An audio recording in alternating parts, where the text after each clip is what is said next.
Ce que Charles Dickens a appris en arpentant les rues et ruelles de Londres à l'époque victorienne, Simon l'a vu et entendu durant les 12 années au cours desquelles il a couvert les affaires criminelles pour le quotidien The Baltimore Sun.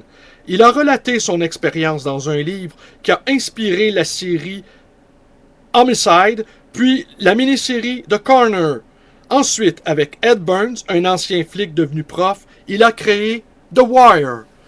Bonjour et bienvenue à ma bibliothèque. Nous sommes toujours le 29 janvier 2012. Nous sommes toujours à Montréal. Et pour faire suite à ma vidéo précédente, La révolte de Los Angeles, je lis quelques extraits d'entretien de David Simons, créateur de la série The Wire, avec Bill Moyers.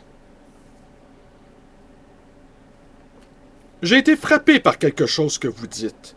Vous avez parlé à des toxicomanes qui sortent de cure de désintoxication, qui reviennent dans leur quartier et tentent de ne pas replonger, et puis ils se trouvent confrontés à cette question qui est « Qu'est-ce que je fous ici ?» Vous savez, un type qui se débarrasse de son addiction vers 30-35 ans, parce qu'en général, il faut attendre cet âge-là. Quand il a commencé à prendre la drogue, il avait déjà une série de problèmes. Certains personnels ou relationnels, d'autres systémiques. Ce sont vraiment eux les gens en surnombre aux États-Unis. Notre économie n'a pas besoin d'eux. Nous n'avons pas besoin de 10 à 15% de notre population, et certainement pas ceux qui sont les moins instruits, ceux qui ont été mal lotis par le système scolaire des quartiers défavorisés, ceux qui n'ont pas été préparés à l'économie moderne. Nous faisons semblant d'avoir besoin d'eux, d'instruire les mômes, de les inclure dans l'idéal américain, alors qu'il n'en est rien. Ils ne sont pas idiots, ils le voient bien. Ils comprennent que la seule base économique viable dans leur quartier est le trafic de drogue qui brasse des milliards de dollars. L'un des principaux thèmes de The Wire est que les chiffres sont toujours mensongers. On peut leur faire dire n'importe quoi. Montrez-moi n'importe quoi qui indique une amélioration des institutions aux États-Unis. Taux de réussite scolaire, chiffre de la criminalité, rapport d'arrestation, n'importe quoi dont un politique pourrait se prévaloir, n'importe quoi qui pourrait assurer une promotion à quelqu'un. Dès que vous inventez une catégorie statistique, 50 personnes dans l'institution concernée vont se mettre à chercher comment présenter les chiffres pour montrer qu'il y a amélioration, alors que ce n'est pas le cas. Il n'y a qu'à voir, tout notre système économique reposait sur l'idée que les titres adossés à des crédits hypothécaires avaient de la valeur, alors qu'ils n'en avaient absolument aucune. C'étaient des actifs toxiques. Et pourtant, ils se négociaient sur le marché. On se les arrachait parce que certains avaient réussi à en tirer un profit à court terme. De la même manière, un commissaire ou un commissaire adjoint peuvent monter en grade. Un commandant peut devenir colonel et le principal adjoint d'une école devenir principal s'ils arrivent à donner l'impression qu'ils élucident des crimes ou que leurs enfants apprennent quelque chose. En tant que journaliste, j'étais aux premières loges pour constater que, une fois qu'il avait été manipulé, les chiffres ne représentaient plus rien.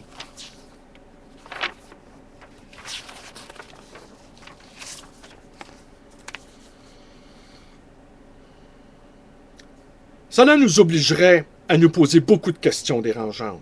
Les premiers concernés sont les Noirs, les basanés, les pauvres, le noyau délaissé de nos centres urbains. Comme je le disais tout à l'heure, l'économie américaine n'a pas besoin de ces gens-là. Tant qu'ils se contentent de s'entretuer dans leur ghetto, nous sommes tout à fait prêts à financer une présence policière afin de les maintenir hors de notre Amérique à nous et à les laisser se battre pour les miettes, ce en quoi se résume en fin de compte la guerre anti-drogue.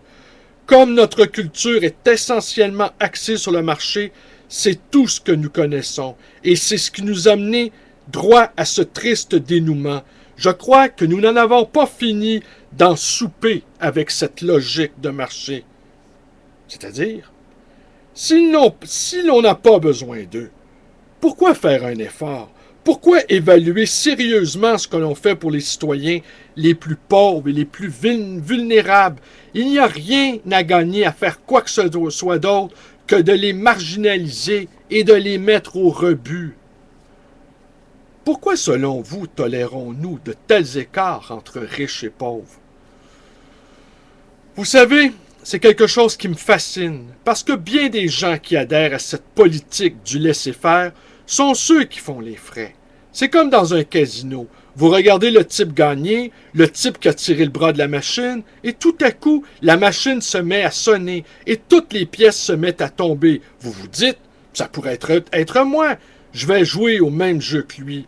Mais en fait, c'est la maison qui fixe les règles du jeu, et on perd à presque tous les coups. Après toutes ces années, avez-vous la réponse? Oui, je dépénaliserai les drogues sur le champ. Tout l'argent dépensé pour interdire, pour incarcérer, pour réprimer, tout l'argent dépensé en détention provisoire et en fait de justice, tout ce fric, je le mettrai aussi vite que possible dans les cures de désintoxication, la formation professionnelle et les créations d'emplois. Et j'inciterai ces quartiers à développer leur atout pour des programmes d'emploi, même si cela devait être l'équivalent pour les villes du Civilian Conservation Corps de Franklin Roosevelt. Ce programme de grands travaux à destination des jeunes chômeurs créé afin de lutter contre les effets de la crise de 1929 a été critiqué par son encadrement militaire. Cela ferait moins de dégâts que le syndrome de guerre, car la guerre antidrogue est désormais une guerre contre les exclus. Ce n'est pas autre chose.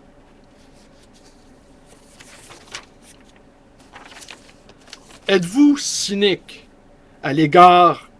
Êtes-vous cynique? Je suis très cynique à l'égard des institutions et de leur volonté de se réformer. Je ne suis pas cynique lorsqu'il s'agit des individus et des gens en général. Et je crois que si les téléspectateurs sont capables de regarder, de supporter The Wire, c'est parce que la série porte une grande tendresse aux individus. Elle n'est en aucune façon misanthrope. Elle a beaucoup de tendresse pour les gens, en particulier lorsqu'ils se dressent pour dire « Je ne mentirai plus, je vais me battre pour être ce que je crois être une lueur de vérité. » Il y a quelques années, vous avez conseillé aux étudiants du Loyola College de Baltimore de bien chercher le sens du mot oligarchie. Eh bien, j'ai suivi votre conseil. J'ai cherché. Cela veut dire système politique dans lequel le pouvoir appartient à un petit nombre d'individus ou encore accaparement d'un pouvoir par une minorité. C'est ce que vous avez vu à Baltimore? Je parlais au niveau national, mais oui, nous sommes un pays qui a des idées et des élans démocratiques, mais qui est contraint par des structures très oligarchiques. L'une d'entre elles est le Sénat, par exemple, ou bien le système des grands électeurs, qui est résolument antidémocratique à mes yeux. Et en fin de compte, la guerre antidrogue, franchement, la seule raison pour laquelle l'alcool et le tabac, qui font beaucoup plus de dégâts que l'héroïne et la cocaïne, sont légaux, c'est parce que les Blancs, des Blancs aisés qui plus est, s'enrichissent avec. Je vois tout ça et je me dis, oui, c'est l'argent qui décide de tout. L'idée que ce que veut la majorité est bon pour la majorité, cette conception utilitaire de la démocratie qui a toujours cours dans la vie politique américaine, je ne vois pas grand-chose qui permette de l'étayer. C'est ce que vous voulez dire quand vous dites The Wire qu'elle est dans la dissension. Oui, elle est dans la dissension. Elle affirme « Nous ne croyons plus à ces fausses idéologies, ni à ces fausses idées que vous avez de la vie américaine. » Je regarde ça et je me dis, rien que d'être capable de dire « Je ne vais plus tolérer qu'on me mente », c'est déjà une victoire à un certain niveau. C'est le début d'une dynamique. Est-ce que cela peut faire changer les choses? Oui, mais pour cela, il faut que tout aille encore plus mal. Je vous remercie d'avoir écouté cette vidéo. Vous pouvez vous abonner à ma chaîne YouTube, Blalonde 100, de venir vous joindre sur ma page Facebook, de venir me visiter à ma librairie, le Livre Voyageur à Côte-des-Neiges. Et si vous avez envie de discuter de la série télé The Wire, vous pouvez le faire en me téléphonant à ma librairie dans le 514 Montréal, 736-0999. Et je vous remercie d'être là. Bonne journée.